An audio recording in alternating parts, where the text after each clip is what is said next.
Dobro večer. Velika mi je čast i iznimno veliko zadovoljstvo da mogu predstaviti u našem cijenjenom društvu ovdje profesora sa Birkbeck instituta za humanističke znanosti, to jest profesora na Birkbeck koleđu koji je profesor prava i teorije prava i ovo je iznimno, ovaj povod je vrlo izniman zato što je izašla njegova knjiga Filozofija i otpor u krizi koja je nastala gotovo za mjesec dana kada je bio u Grčkoj bez popratne literature nego puno gnjeva i puno zanimljivih opservacija u kojoj je pokušao spojiti na vrlo originalan način teoriju i praksu. Profesor Douzinas je napisao nekoliko vrlo važnih knjiga, pogotovo koja se tiču ljudskih prava. Uredio je Cambridge Companion za koje se tiče ljudskih prava. Također je uredio knjigu sa Slavojom Žižekom o ideji komunizma, gdje ima odličan članak o nepravdi. S nama je danas ovdje, imat će predavanje, promislite o dobrim pitanjima. Žao nam je što neki od vas jučer nisu bili kada smo predstavljali cijelu ovu njegovu prekrasnu knjigu, koja je bila dobar uvod u ono što će on danas govoriti. Puno vam hvala još jedanput i sa toplim aplauzom pozdravimo profesora Costasa Douzinasa.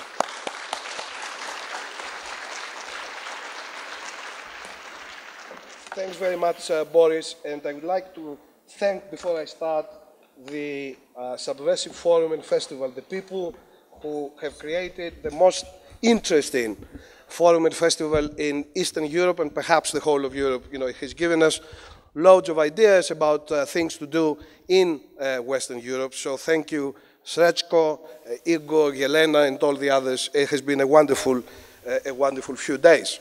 And of course, I'm here as the warm-up act. I'm here as the band who has the gig before the big band, before the Rolling Stones. So Tsipras and Zizek is between Mick Jagger and Keith Richards. You have to decide who is who.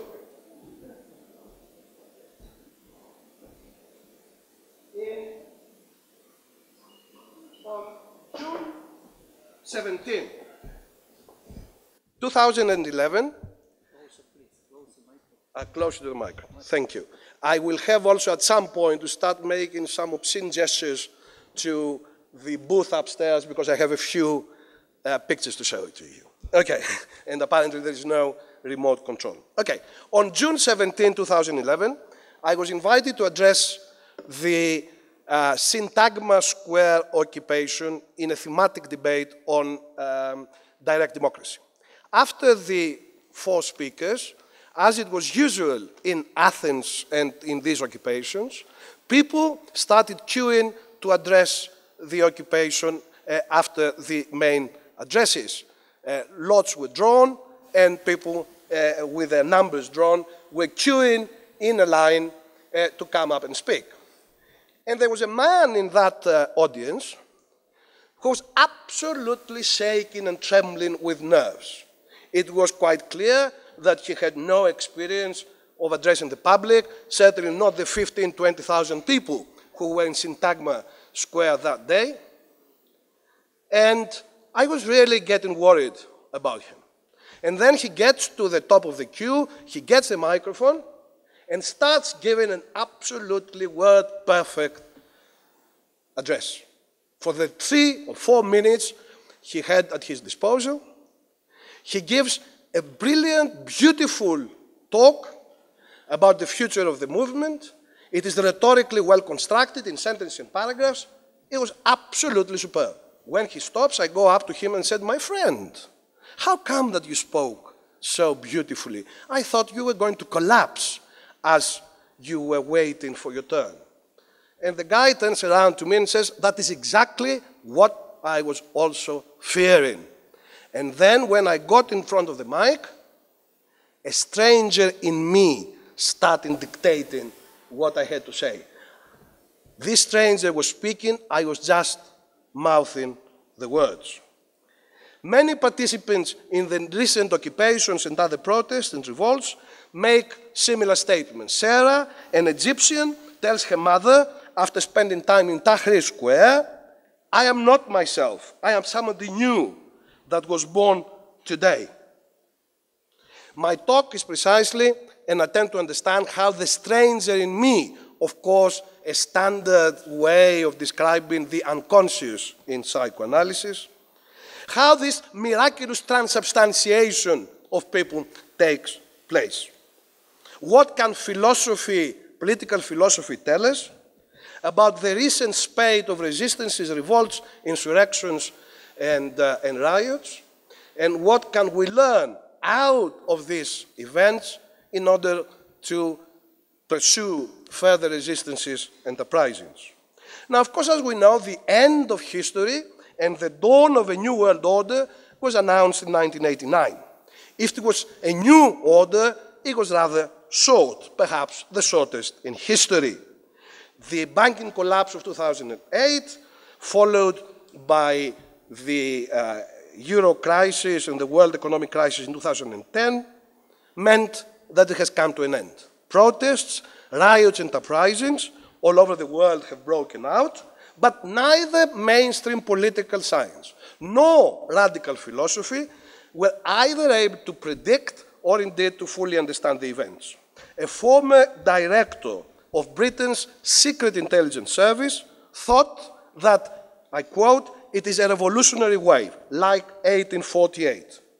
The English commentator Paul Mason agrees there are strong parallels, he says, above all with 1848 and with the wave of discontent that preceded 1914.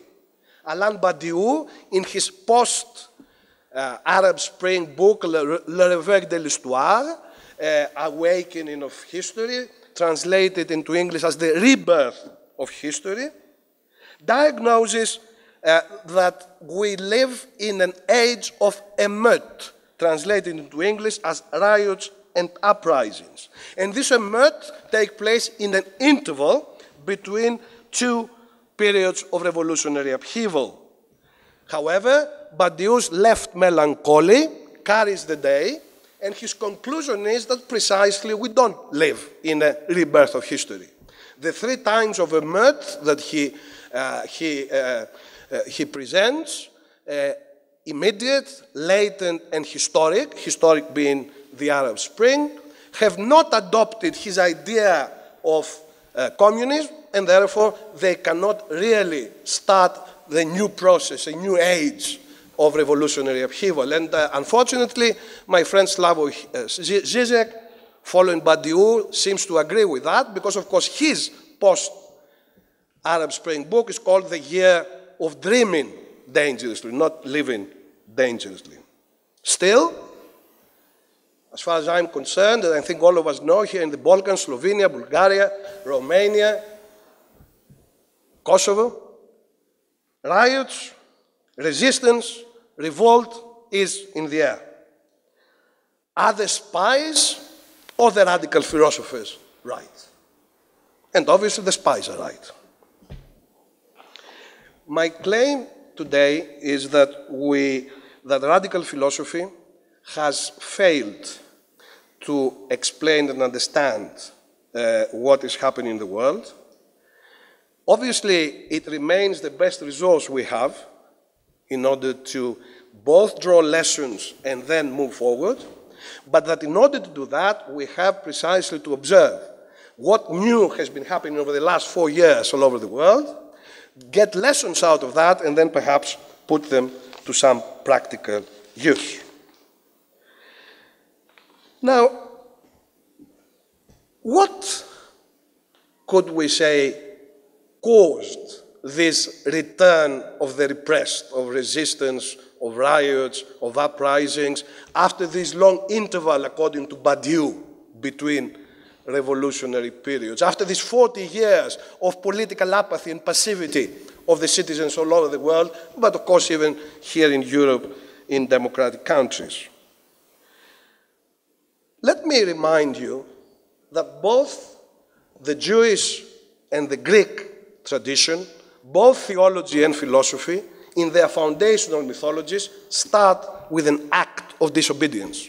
The original sin in the Garden of Eden, and Prometheus' theft of fire from the gods of Olympus, two acts of theft, of disobedience, of rebellion, have founded the Western civilization. Solon, the first legislator of Athens, legendary legislator of Athens, writes in his laws the following, one of his great commandments. Whoever, when civil strife prevails, does not join forces with either party, one or the other party, is to be disenfranchised and not to be a member of the city.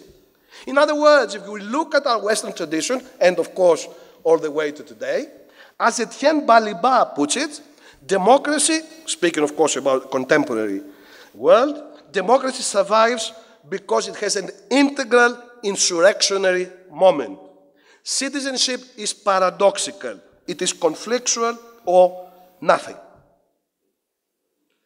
Now, as I'm sure you know, Michel Foucault, throughout his life, has created what one could call an analytics of power. My meager attempt, following on from Foucault's work, is to create an analytics of resistance, a philosophical attempt to understand what is the essential character of resistance, of resistances, and then through that to also help build political praxis. So let me start with three axioms, you could call it, three theses on the meaning, or the essence rather, of resistance, which I will then build upon with the experience of the last few years in order to come to a more complete image. First, resistance is a law of being, internal and immanent to its object. From the moment being takes form, or a force or a balance of forces gets stabilized, resistance immediately emerges and irresistibly twists, fissures being or the balance of forces. In a relationship, in a family, in a business, in a school class, obviously in bigger organizations, in a party, in a state, there is always resistance. Whenever you have power, you have resistance. It is integral, immanent to all being. Two, resistances are always situated.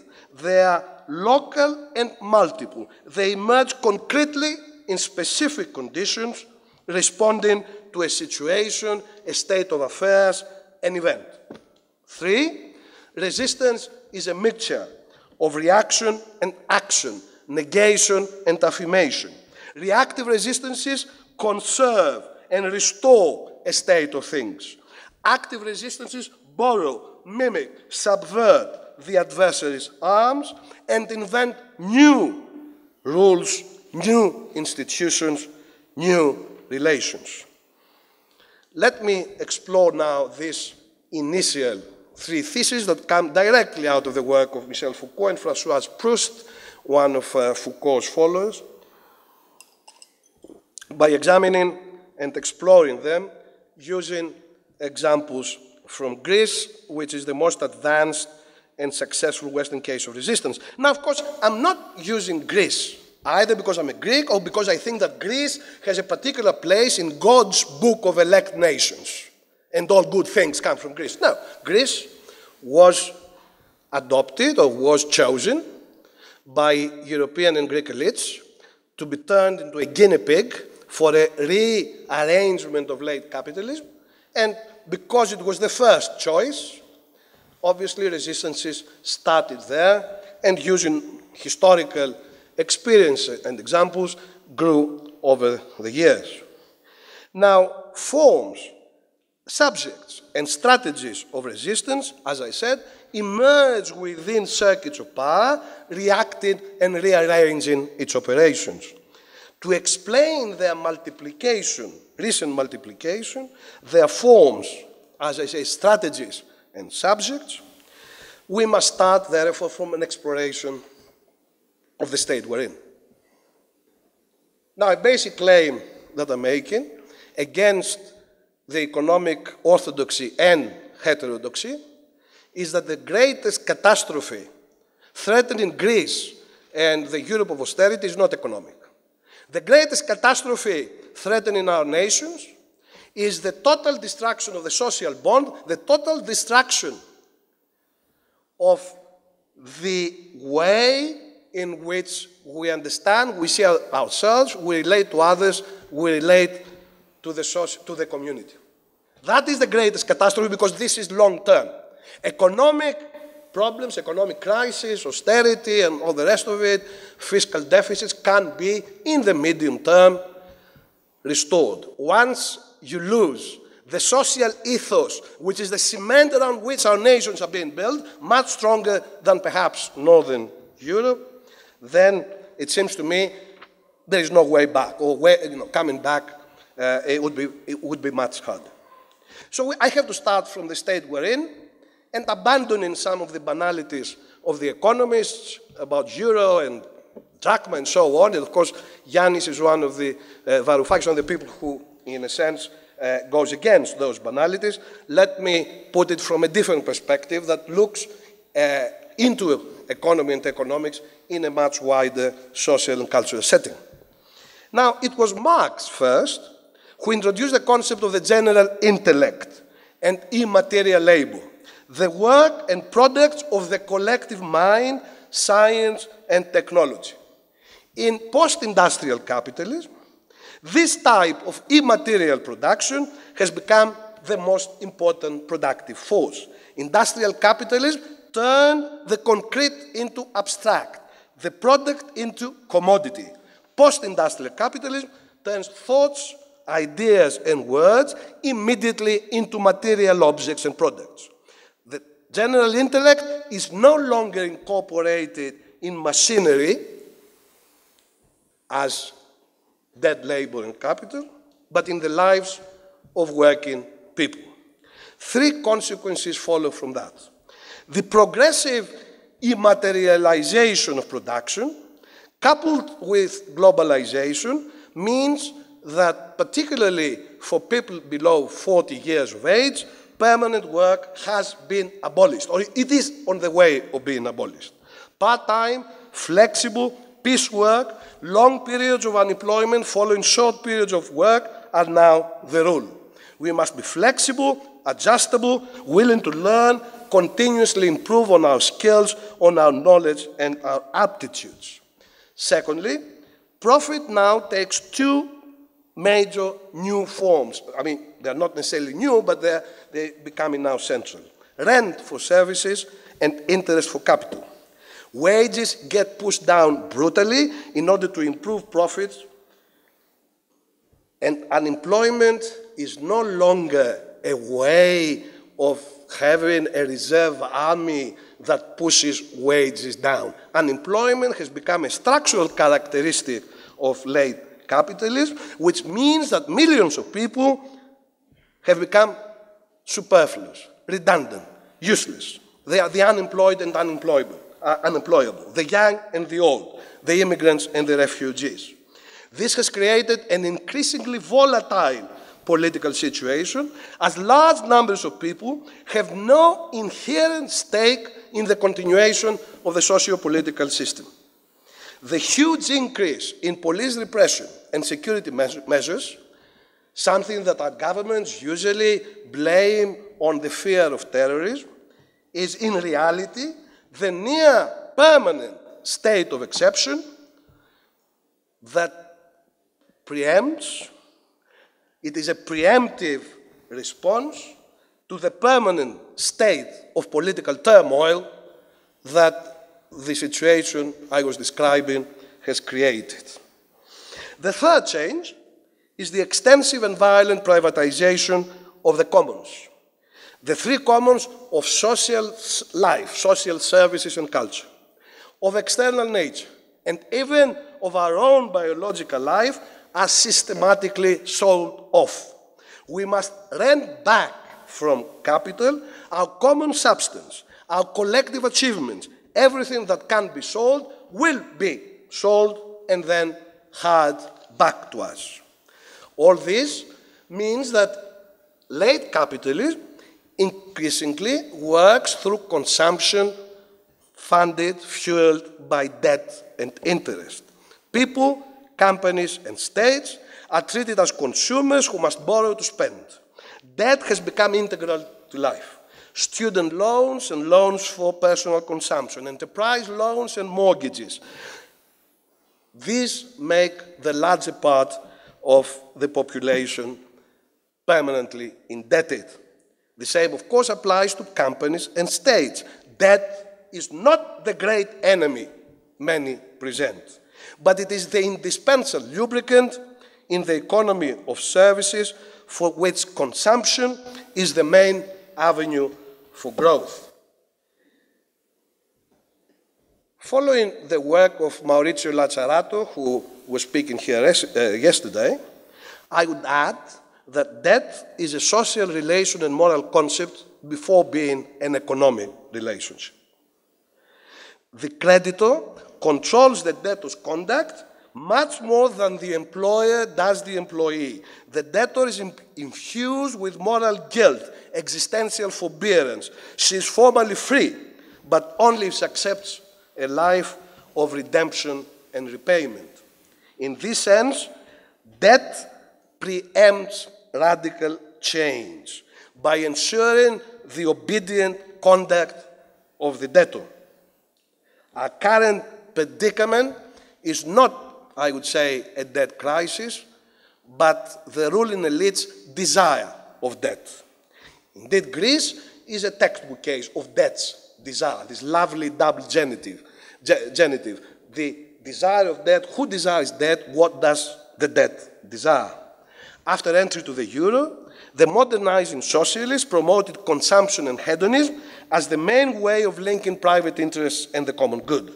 People were treated as desiring and consuming machines, easy and cheap loans, bribing people to transfer their savings into stocks and shares, artificial increase of real estate values.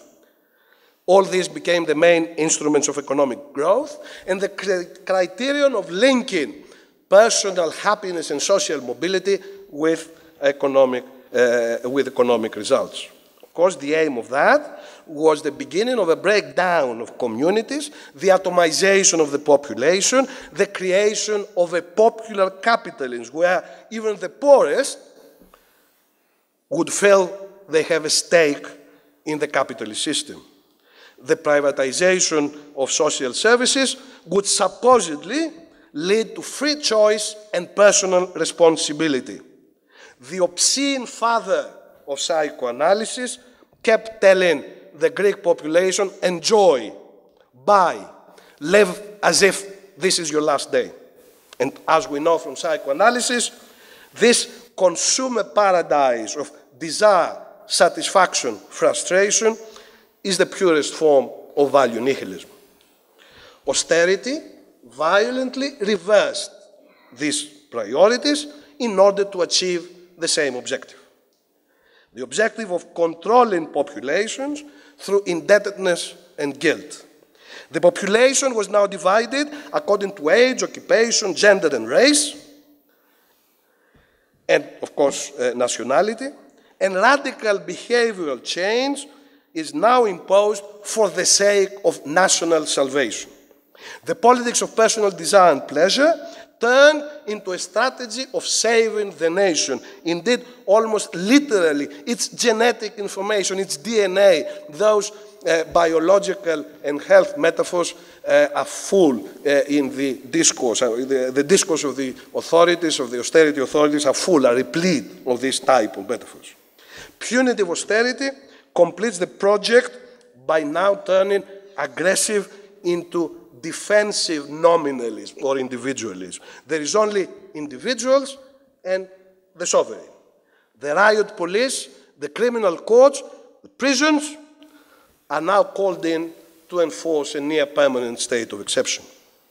Now, the stakes behind the desire of debt as consumption or austerity, the stakes behind it is a top-down rearrangement of late capitalism. Austerity has been used to reduce workers' salaries, rights, and benefits, while at the same time ensuring capital profitability. Wages will meet those of the Chinese at some point, and so will labor and social conditions. The European and Greek elites seem to have decided on these reforms. The debt and deficit offered a convenient pretext for their fast and brutal imposition and their moralization. We all sinned together, and we must be punished. Mrs. Merkel was acting and still acting like Michael Haneke's white ribbon pastor, or indeed like Freud's superego. They keep punishing in a sadistic way their victim, and they punish the victim more the victim obeys their commands. Successive Greek governments have been asking Mrs. Merkel, what do you want, Mrs. Merkel? And Mrs. Merkel, on some occasions, says, we want you in the euro. In others, we don't want you in the euro. In other cases, we don't. I just don't know. And of course, that reminds us very well the Freudian question, what does the woman want? What does Mrs. Merkel want? And as we know from our Freud, there is never any answer to that question, because the woman herself does not know. But it is precisely the posing of the question. It is precisely the lack of answer and continuous repetition of the question and the anxiety that it creates that keeps desire going. This is precisely what has happened with the Greek elites. They keep asking Mrs. Merkel what she wants. Mrs. Merkel gives ambiguous answers or no answers, so they keep trying to improve their efforts to please the lady. So this was the situation, as I see it, against which resistances started happening in Greece at a period where they were happening all over the world. Let me repeat again that I will use Greek examples, both because I know them, but because I think that they're absolutely typical of what new is happening in this, in resistances all over the world. Now, resistances emerge as reactions to this circuit of desire, satisfaction, frustration, which characterized the previous period of fake growth, and the reverse sequence which characterizes today, which is punishment, recognition of guilt and repentance, and finally, obedience, acceptance of your position. As they react to this neoliberal and biopolitical control of behavior, power's conduct of the conduct of people, they all involve change in behavior, not ideas. They involve a certain rearrangement of conduct, perhaps later change in ideology, but I don't think that that is terribly important. Now, of course, throughout the last 4 years, 5 years, you had all types of resistances, strikes, rallies, demonstrations, the usual stuff, organized by unions, by parties, the usual stuff that we know very well in the history of the European social and labor and political movements. However, what characterizes our age as the new age of insurrections and revolts are three new forms of resistance, all of which were very central in Athens. Now, this is supposed to show something. Okay. Athens, December 2008. Within hours of the unprovoked police killing of the 15-year-old Alexis Grigoropoulos in downtown Athens, a massive insurrection by young people broke out in Athens and all over Greece. Some 800 secondary schools were occupied. Daily marches to police stations, parliaments and ministries were accompanied by a number of highly imaginative protests. Sit-ins, street happenings, here the occupation of state TV during the main news bulletin, interruption of theater performances and discussion with the audience, the raising of a banner in the Acropolis calling people to resistance. Of course, there was also scuffles with the police and some damage to cars and property, mainly luxury shops. However, no deaths were reported. For 2 weeks, central Athens was occupied by these young people who had total control of the situation, and eventually the whole thing came to an end after during the Christmas break. This is the violence. It was sporadic, quite extensive in certain parts of the city, but as I said, with no major casualties. This was the Communist Party banner, and of course, the most iconic aspect of these events was the burning of the Christmas tree in precisely Syntagma Square. And it became iconic throughout the world with a postcard, Merry Christmas from Athens. No party led the insurrection. No specific demands were put forward. Nobody, in any sense, tried to claim that as an ideology, as a party, as a position, was the leading force in these events. Second, Athens, February 2011. While the Maghreb Revolution was taking place in North Africa, 300 undocumented sans-papiers immigrants from North Africa took refuge in central Athens building called Hypatia and staged a hunger strike. They had lived and worked in Greece for up to 10 years, doing the jobs the Greeks did not want to do for a fraction of the minimum wage without social security. When the crisis struck, they were unceremoniously kicked out. After 40 days in the building, eventually, when a number of them were close to death as a result of irreversible damage to vital organs, the government, an austerity government of course, finally accepted the bulk of their demands. The third type of resistance. On May 25, a multitude of men and women of all ideologies, ages, occupations, including the many unemployed and immigrants, calling themselves the Aganaktismeni, the indignant, started occupying Syntagma Square, Constitution Square in Athens, opposite Parliament, and some 60 other squares in cities and towns. The occupations in Spain and Greece were inspired by Tahrir Square, and in turn inspired the worldwide Occupy movement. Political parties and banners were discouraged. No leaders and spokespersons emerged. The occupations were peaceful, but faced huge police attacks that were called by the Athens Bar and the Athens Medical Association war crimes. It was totally peaceful. It had a number of activities, including cultural events, a number of groups, the medical group, the lawyers group, the food group, the media group were organized and worked using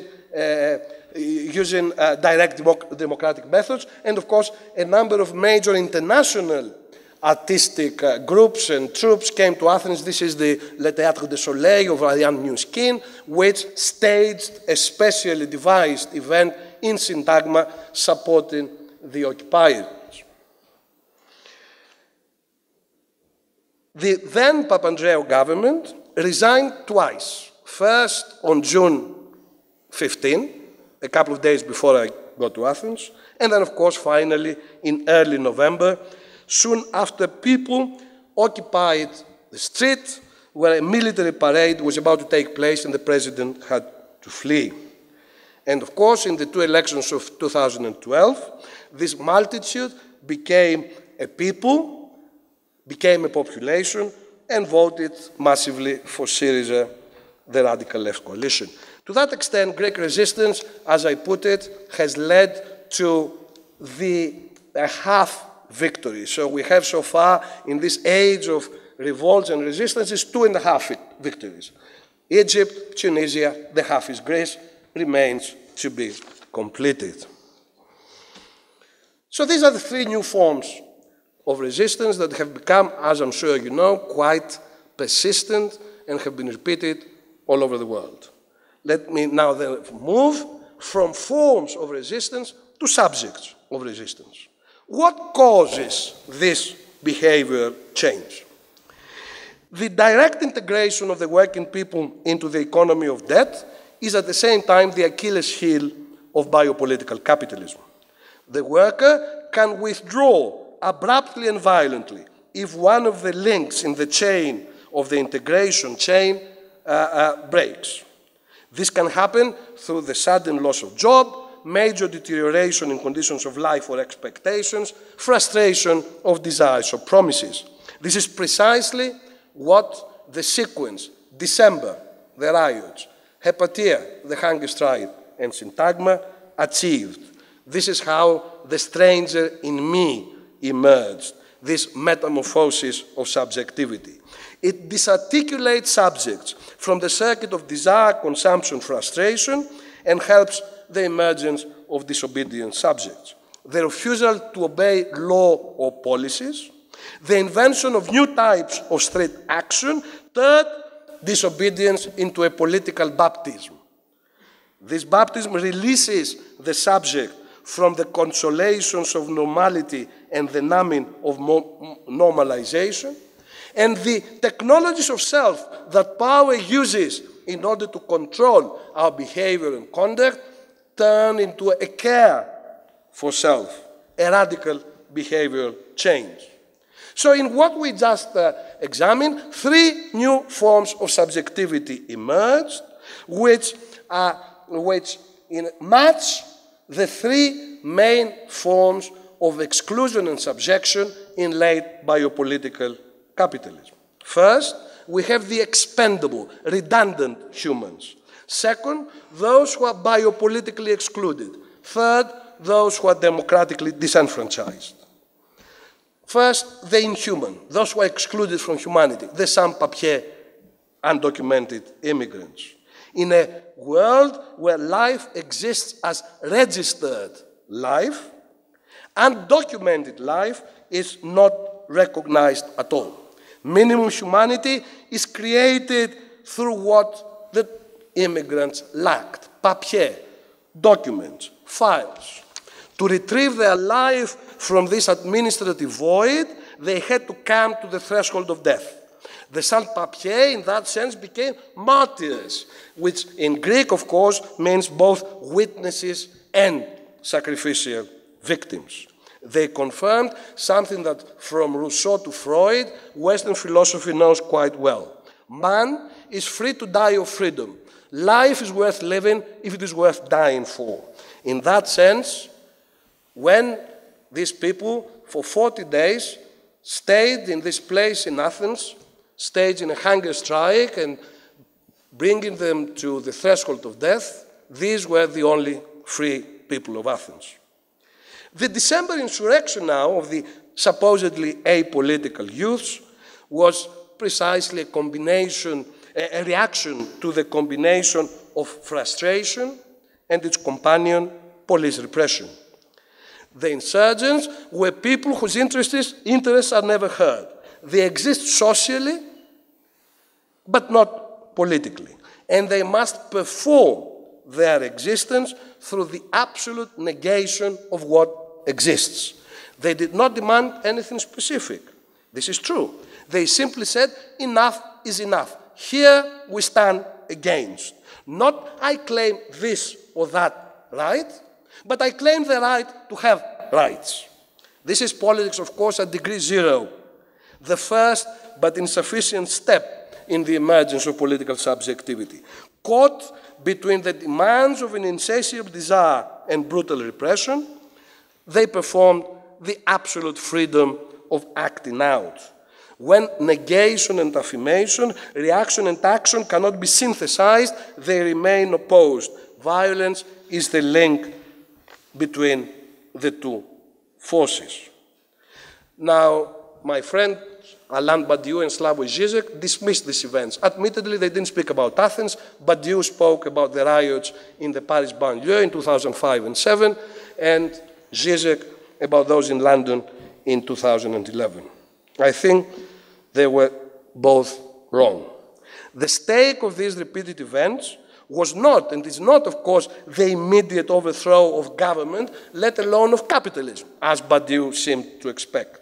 The question was preliminary, and is preliminary to that. It is about the disarticulation of subjectivities from what I call the pleasure principle, the insatiable and failing pursuit of happiness, nihilism at its extreme.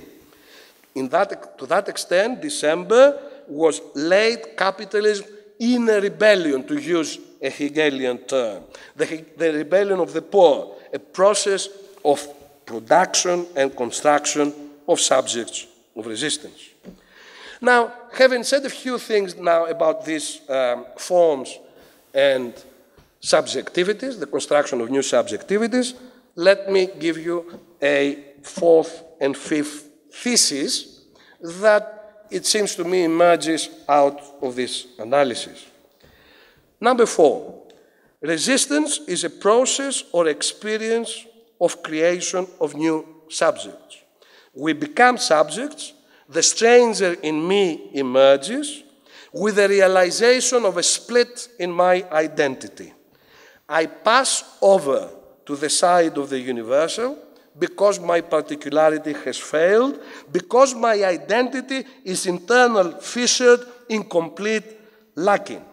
When I see my unemployment, the attack on my gender or sexuality, the denial of basic humanity that I receive, not as my own failure, but as a symptom of the wider socio-political order, then the switch from subjected person to subject starts taking place. Thesis number 5. Resistance does not apply simply values and principles and does not have a predictable point of condensation and explosion. It is not the idea of justice or equality or communism or the party or whatever that leads to resistance. But it is precisely the sense of injustice, the hurt to bodies, the hunger, the despair, the physical material feeling, I can't take it anymore. The idea of justice or equality or communism survives as a result of resistances, and it is not what leads to resistances. To that extent, resistance and resistant subjects prepare the collective we when you are going to get a condensation of different events and an assemblage of subjectivities. Only when different forms and resistances converge, when people in different places, in different regions and sectors say, in relation to their own specific situation, enough is enough, only at that point, when they become prepared to act on this enough is enough, radical change can take place. In this sense, the first Syntagma resolution, which pronounced that we are not leaving the squares before government, troika, banks, memoranda, and those who exploit us are left, was precisely a condensation of causes, an assemblage of subjectivities that created what I would call a constitutional performative. In that we, and this we, as of course Chantal Mouffe has clearly explained over the years, that we can only be created against a they which was the troika, the government, international capital, and so on. In that we and they, you create a fault line within the social world, what one could call a constituent counter power. The we of the people and the they of the enemy were created temporarily, perhaps, in that act. At that point, the Syntagma multitude spoke for the whole population. Syntagma was the whole of Greece. It both mimicked and subverted the principles of representation and state organization. As I said, an elaborate network of working groups offered a microcosm of a future democratic state operating under a strict axiom of equality. Syntagma was not a suffering and victimized population. It was an active people who performed radical democracy and prefigured the necessary institutional and constitutional changes. Now, Greek resistances and these new types and forms of resistance confirmed aspects of radical philosophy, but also corrected it and moved the theory forward. The mainstream media had called the December youth, the rioting December youth, a rabu, a mob. In Syntagma, the mob became a multitude. In the electoral polls, in the election booths, it became a people. Now, of course, the reference to the rabu reminds us of two major divides in social and political theory. Social psychology, from Le Bon to Freud and MacDonald, has approached the crowd as a threatening, irrational, feminine, and emotional beast. It libidinally invests, says Le Bon, and indeed Freud, in the leader, or some totalitarian idea, and harks back to the non-civilized part of humanity. Mainstream political philosophy, similarly, presents power as unified, the sovereign and its foil, a homogeneous people or a nation. This is the origins of the one. For Machiavelli, Spinoza, or Tony Negri, on the other hand, the basic political category is the multitude, a multiplicity of singularities which acts collectively but does not become a single body, a common entity. Indeed, for Negri, the multitude replaces social class. It is both the creation of empire's unification of the social space and its potential nemesis. Syntagma brought together and transcended those bipolar and antagonistic approaches. Of course, in material production, the general intellect as a main force of life promotes networking, but not political cooperation, communication, but not ideological identities, collaboration based on atomization and self-interest. In Syntagma, the precarious workers, the unemployed, the self-employed, even the middle class, put into political practice the networking and collaboration skills we have to learn for our own job on a daily basis. Over 60% of European youth have now post-secondary education, and exactly the same skills as their rulers. This is a first in human history, that we, hoi polloi, and our rulers, the bankers or the politicians, have exactly the same skills. But of course, in a situation of youth unemployment, of a total annihilation of a whole generation, what one could call a genocide. Of course, if it was a genocide, immediately the human rights NGOs would start campaigning. But this genocide, the killing of a generation, does not seem to involve our human rights so much. But of course, 1,000 unemployed lawyers, engineers, and doctors can be more revolutionary than 1,000 unemployed workers. And this is precisely where we stand. The Syntagma multitude, unlike Negri, was not an abstract social category, but a material coming together of people in public with a common political desire. The radical change of the political system was their aim. But again, unlike the crowd of Le Bon and Freud, it was not a mute, but a speaking, acting crowd. It did not have representatives and leaders, but its own democratic action.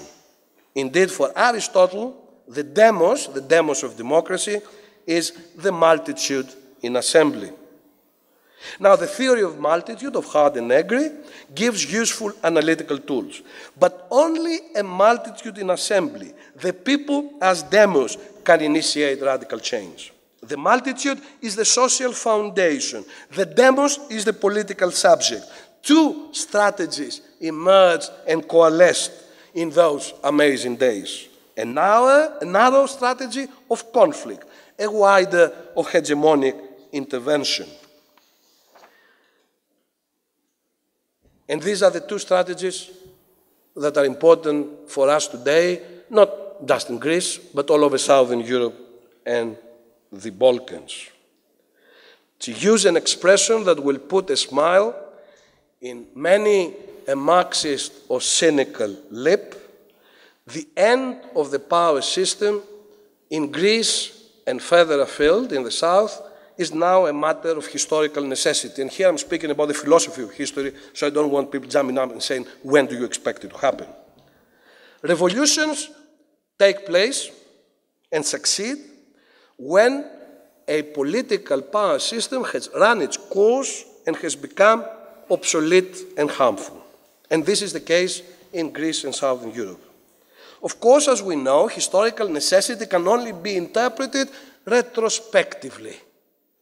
What appears now as a contingent on random event, from the position of the future, will become one link in a sequence of events that leads inexorably to the end product. Now, three elements are required to turn in this retrospective way contingency into necessity. A strong popular desire, a political agent prepared to take power, finally a catalyst which combines the other elements into a combustible whole. All three elements appear to exist at this point in Greece, not all three in other Southern European countries, but certainly in Greece. We have popular will that was expressed in all these resistances and then was condensed, congealed, created subjects of resistance, people who had nothing to do with the left, with the trade unions, with marches and parties and demonstrations. Secondly, we have Syriza as the political agent, and I'm sure you will be able to interrogate Alexis Tsipras later. And then, of course, austerity, the memorandum, as a symbolic condensation of austerity policies, of neoliberal and biopolitical capitalism, became the catalyst that I think will certainly lead to the collapse of the current power system. Whether it will lead to the first radical left government in Europe, that remains to be seen. Is the left ready for that? And this is a question that people always ask. I think Yanis talked about it yesterday. In life, there are acts that you prepare for and others that hit you on the head, like a miracle, like an earthquake. You are never ready to fall in love or to start a revolution. We plan our major steps in life. We balance the pros and the cons. We think about this, that, and the other. But of course, if we continue balancing all the time, we never act. The decision, the act, is a little like madness. It's a coup de foudre. It's a hit on the head.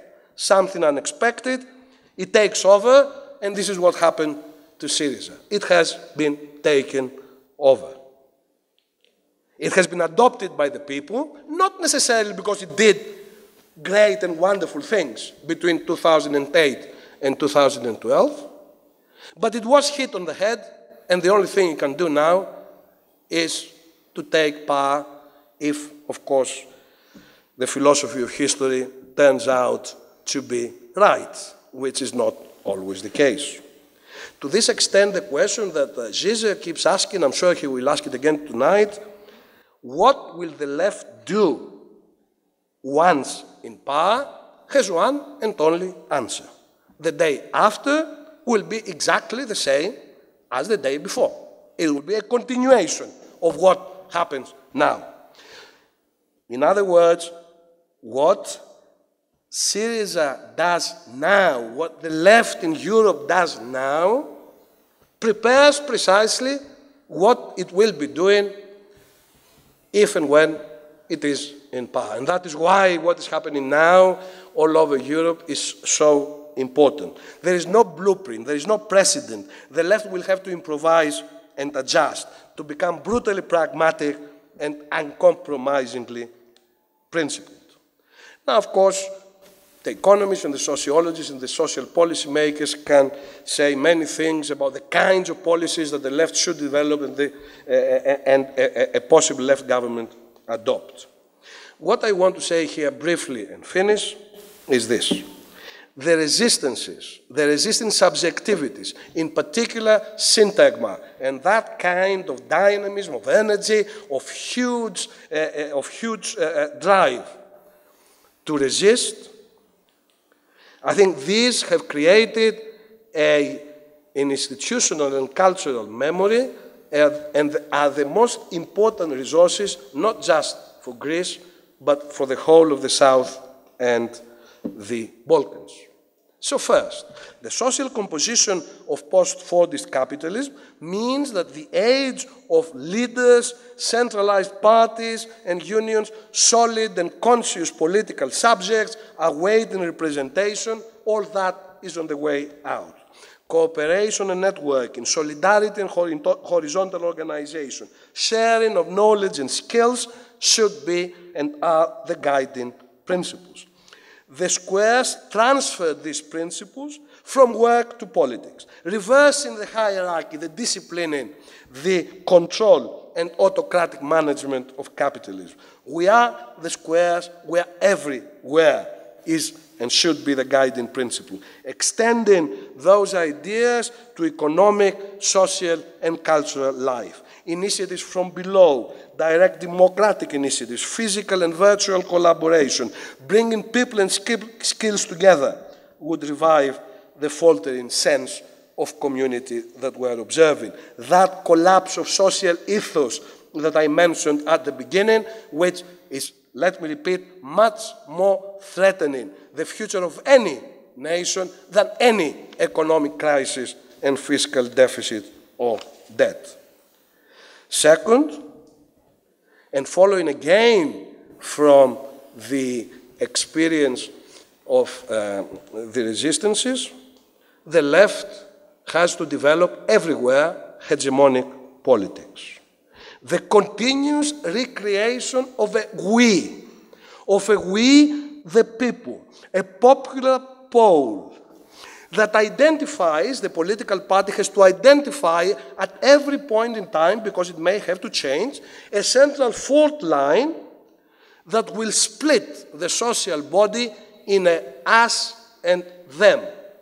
And speaking here and following the Balkan Forum, it is absolutely clear that what is happening in Bulgaria and Romania and Slovenia, in Kosovo, gives to our Balkan friends precisely similar opportunities, similar occasions to act upon.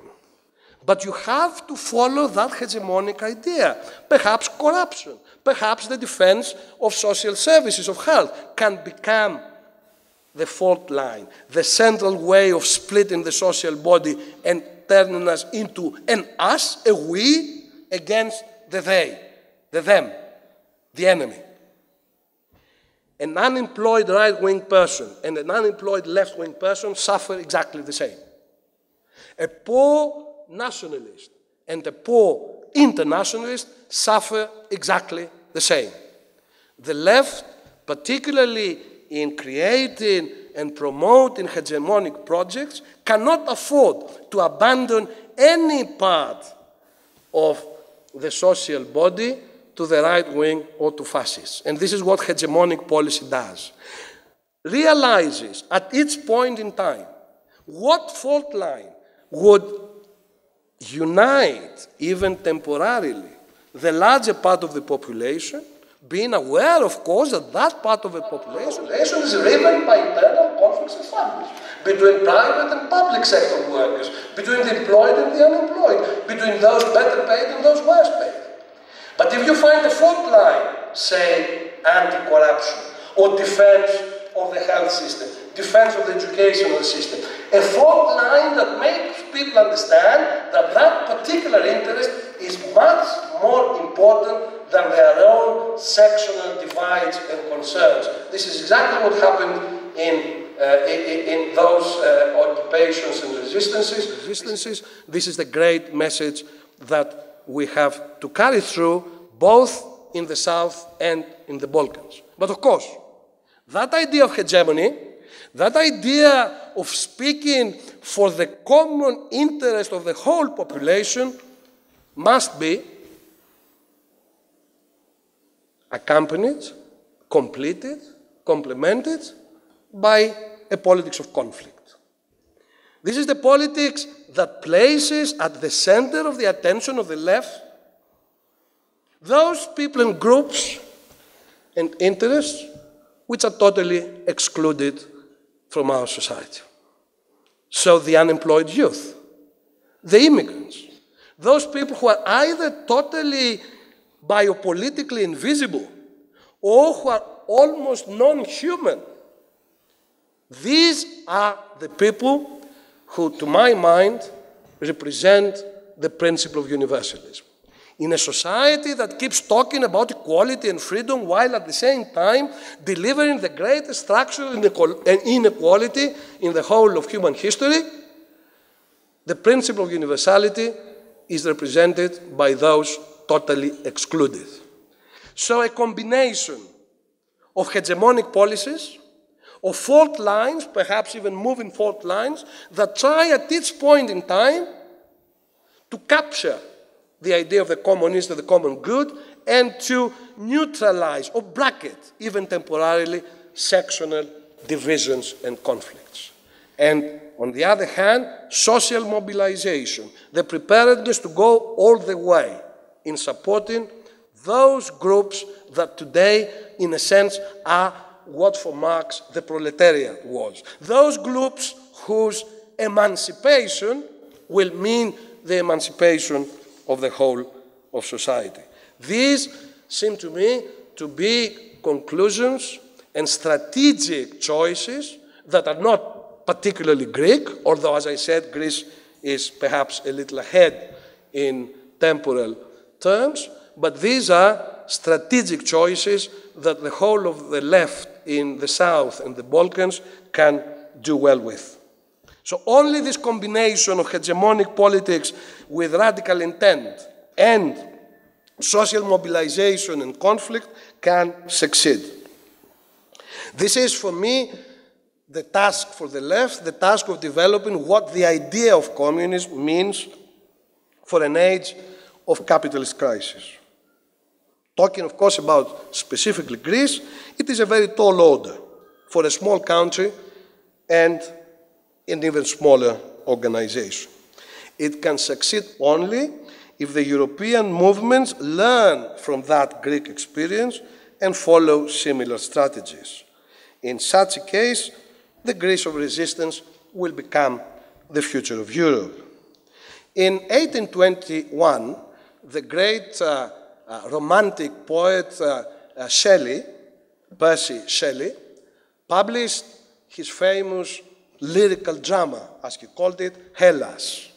When he learned of the Greek Revolution against the Ottoman Empire at the beginning of 1821, he collected information and then in November of the same year published the poem Hellas as an attempt to inform the English and European public and support the revolution. The last words of the preface to Hellas are, "We're all Greeks," a slogan that had been adopted by various philanthropists and do-gooders around the world who asked people in the same way they were asking in Band-Aid and all these other great telethons to help the starving people in Africa, now to give money to go to the Greeks. Shelley had nothing like that in mind. Shelley had in mind Greece, or the Greeks, the Greek Revolution at that time, as the incorporation, the incarnation of the principle of freedom that he saw developing in Paris, in Bastille, in the revolution of Haiti, then in Greece, the incarnation of the spirit of freedom in Western history. The poem finishes as follows: "Let freedom live wherever she flies. A desert or a paradise. Let the beautiful and the brave share her glory or a grave. This is the dilemma in front of Greece and in front of the rest of Europe, certainly of the Balkans and Southern Europe. Are we going to move to a desert or a paradise? These are the two alternatives.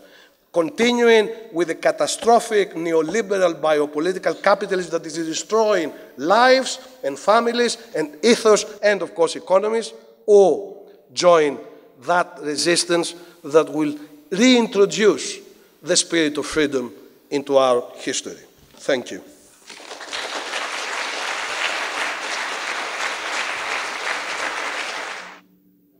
Ja bih zahvalio profesoru Douzinasu i upravo između Mick Jaggera i Keith Richardsa ja sam uvijek izabirao Lou Reeda ili Iggy Popa, pa tako i u ovom slučaju. Tako da nikad nisam volio Stonese, više sam preferirao Stooges, pa još jedan put puno hvala, jer ovo je bilo stvarno dobro. Ajmo ovo pozdraviti jednim lijepim aplauzom.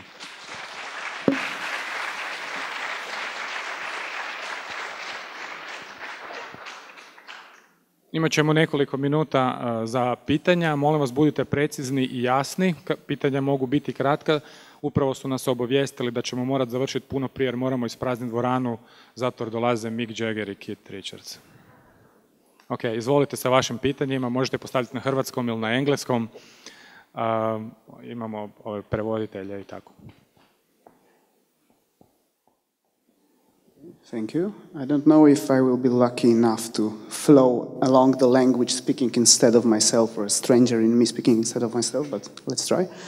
I would like to refer to this initial part of the lecture, to the project of analytics of resistance, which I find personally very interesting and very stimulating also in terms of my own work. And I would like to ask about certain more precise philosophical backgrounds of this kind of tracing of the resistance as a kind of a basic and maybe stable feature of, I don't know, human constitution or something as such. Because apart from this nice reference to very primordial gestures of Judaic and Greek tradition, I would like to ask if there is a kind of more coherent philosophical background in it. I mean here, for example, the question if this kind of resistance as kind of very basic and primordial move in human is more connected with this kind of impulse of, say, irreducible individuality, which somehow resists being subsumed to more general things, so this kind of singularity and primordial individuality, which is precisely not totalizable, or is it more a kind of impulse which is precisely connected with already being with others, in terms of being with, in terms of being clicked with lax and being all the time somehow projected or entangled in being precisely not as a kind of entity enclosed into itself? Thank you very much. Of course, this is a question that requires not 5 or 10 minutes or a couple of hours of answer, but a whole book. And indeed, there is a book that answers it. But what I can say very briefly is that, of course, initially I mentioned Foucault, Michel Foucault, and the analytics of power, from which I take my starting position. But of course, then the situation becomes much more complicated and complex, as you mentioned. In a sense, we refer both to the Hegelian tradition, but also the post-Hegelian and post-psychoanalytic tradition of people like, I saw in your question, everyone from perhaps Derrida to Jean-Luc Nancy, the idea of uniqueness. I would want, however, at this point, before getting into a kind of heavy philosophical exegesis, to say that I don't think, or certainly my view, that this idea of disobedience and resistance, which of course is not always necessarily positive, it needs always an axiological and normative judgment as to whether it's good or bad. So, as I said, it is a fact, not an obligation. It is something that happens in life almost automatically, almost necessarily, and not sort of the result of ideas and so on. Now, the only way that I could conclude this very, I suppose, general statement a minute is that, in my mind, it has nothing to do certainly with individualism, which is very much a modern development, not just with community and being with others, which, of course, in a strong, thick way would take us to pre-modern communities, or in that Nancean way would take us to the uniqueness of the individual. I would put it in more simple and perhaps psychoanalytical terms. The idea of being is always related to law. There is command to which we always respond. There is a law and there is a law of law. And to the extent that my relationship to law, which is absolutely constitutive of my very existence, it is a relationship which is always open to obedience and disobedience. Because law creates life, because the subjectivity is always related to a certain legality, resisting and obeying are absolutely constitutive from the very first point, and not only in particular relations of either community or individuality or uniqueness, ontological uniqueness. Thank you very much, Professor Costas.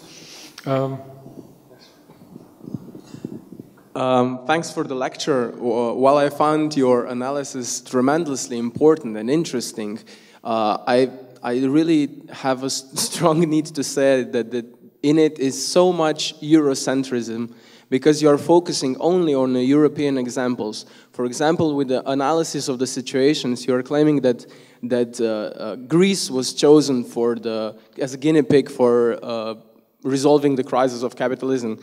While that may be true for Europe, we have 140 developing countries, and majority of them went from the structural adjustment programs, the same ones that are happening now in Greece. Just to mention, I don't know, countries in Africa or the countries in Latin America. Then you were discussing resistance, the new way of resisting the situations, while the ways that people in Greece are resisting are nothing new. They happened in Latin America in the 2000 with the Cochabamba water wars, and in 2002 with El Alto occupation, where the city was occupied for more than 2 months, and now it is self-organized, and people there are self-organizing their lives. So basically, this Eurocentrism is really blocking our way of thinking, blocking our way of resisting, and blocking our way of political acts. So really interesting thing is that you came to the same conclusions as the theoreticians of the movements of Latin America. So basically, in that there is an interesting, I don't know how to put it, philosophical truth or something like that, that you and the people in the Latin America came to the same conclusions and the same ideas, and the way that you were describing what the role of the left is, that happened in Bolivia, that they joined together the politics of conflict, they developed those that were the most repressed, so the Indians, and they put it together with the hegemonic positions of the new president now, Morales. So I really think that we should also focus on other countries, not only on European Union. Thank you very much, and I do accept your criticism. I mean, obviously, I have been informed about what is happening in Latin America. Indeed, I spend perhaps 2 or 3 months every year in Brazil, in Colombia, and occasionally in Bolivia. So, but the point you're making is a valid point. Perhaps I am Eurocentric, but in a sense, what I'm arguing here is, first of all, that the Greek case has characteristics of those types of resistance all over the world. And perhaps you are right, they start in Latin America. But as I'm putting together a theoretical, or if I want to be grandiose, a philosophical position, whether I use the example of Greece, Venezuela, or Bolivia is of secondary importance.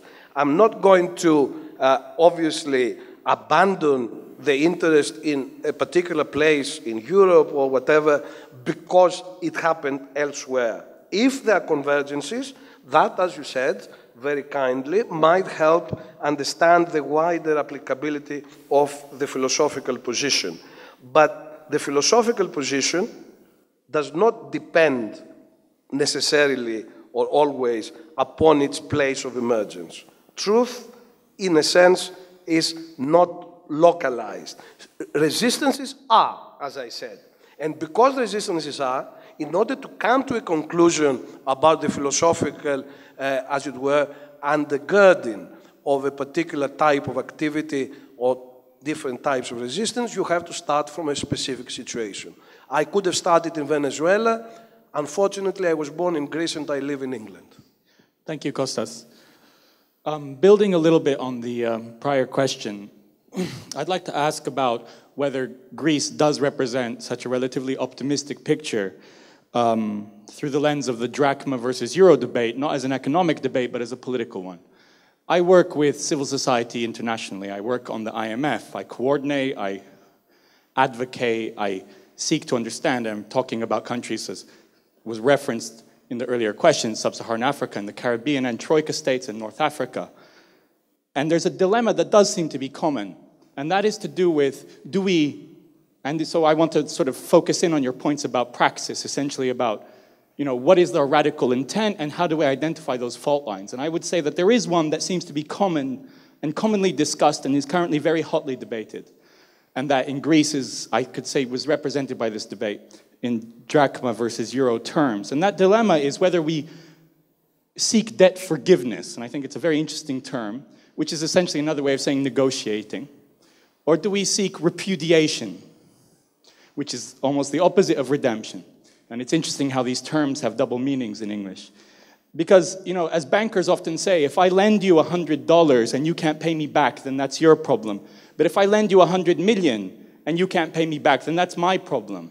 And I think that if we take such an optimistic view of what's happening in Greece, I would raise the question of whether the Greek left, in its problematic grappling with the question of re-drachmatization, or whether the euro and its treatment as a essentially economic question rather than a question of resistance and a political debate, gets to the heart of this, and whether therefore we can have such a optimistic view of the sort of dynamics you've described. Yes, now this is a harder question at a number of levels. First, I would say that my attempt over the last 3 years, having had the great honor and the opportunity of writing for the British newspaper, The Guardian, has been almost consistently an attempt precisely to offer a more optimistic view of the crisis in Southern Europe and specifically in Greece. The reporting of Greece and Greeks as cheating, liars, lazy, people who do not deserve, the slightest either compassion or solidarity from the rest of the European Union was an image that I set out to confront. Not necessarily because I did not believe in some of the positions of the opposite side, but because I believe that once you're given the chance, whoever has the chance to participate in public debate, and to that extent, even so little, to push the wider view about the problem, any problem, in a specific direction, one should take that, even if you're not absolutely convinced for it. So for me, my intervention, my writings, and even my talk today is part of an attempt to influence a situation rather than to describe it. I'm not an economist. I think that the economics debate has been banal and boring, repetitive in large terms, and has given the impression that economics is the only way that decides our life. As far as I'm concerned, this is a totally wrong way of understanding the world. This is a way that reproduces now in neoliberal forms a certain Marxism, reductionism, and economism, and I want to resist it as far as I can. Now, on the wider questions you pose in relation to issues about debt redemption or debt restructuring and so on, I mean, these are the kinds of things that, you very rightly posit, But of course, these are the things that are being discussed every day in every bloody newspaper, news broadcast, and every public debate, as I'm sure, it will happen again later today. And this is what, first of all, I don't feel that I'm particularly competent to say much, although I'm a well-informed individual. But secondly, because I believe in more drastic and central and crucial terms, that an economics debate without those cultural, political, and social aspects leads to pretty much a cul-de-sac, an impasse. So it is an attempt to try and slightly redirect debate. Secondly, to set those optimistic views out to people that have never heard anything good about what is happening in Southern Europe or in the Balkans, and that seems to me to be a political task. Hello, Professor Douzinas, and thank you for this ray of hope you provided. So coming from Bosnia, I always tend to talk from our personal example, and I want to go along the question of the fault lines you mentioned. So in Bosnia, the intelligentsia, well, most of the youth intelligentsia considers one of these fault lines to be the entrance of Bosnia into the European Union, that privatization should be viewed as a positive thing, that it will provide more and more opportunities for everyone in a rotten system already to have better healthcare and better education. So what do we do with these people who consider these fault lines as the things we're fighting for? In the fault line in that analysis of hegemonic policies, post-Gramscian hegemonic policies, is something that you choose.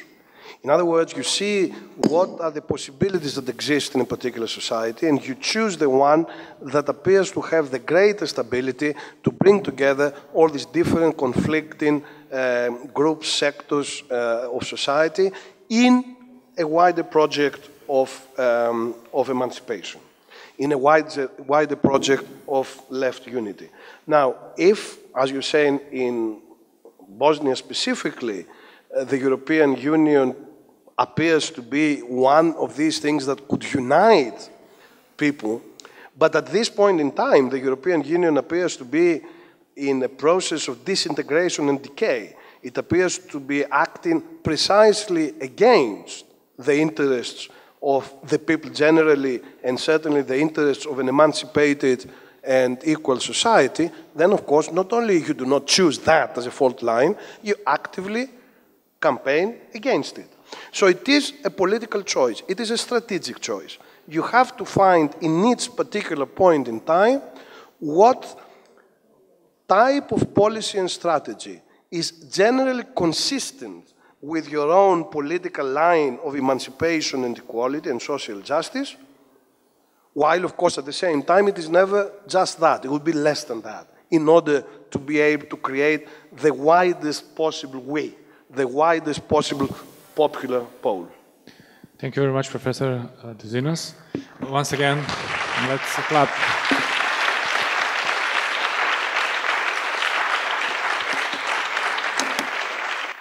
Još jedanput hvala vam svima što ste došli i evo možemo sada polako se pripremati za sljedeći session. Puno hvala, Bog.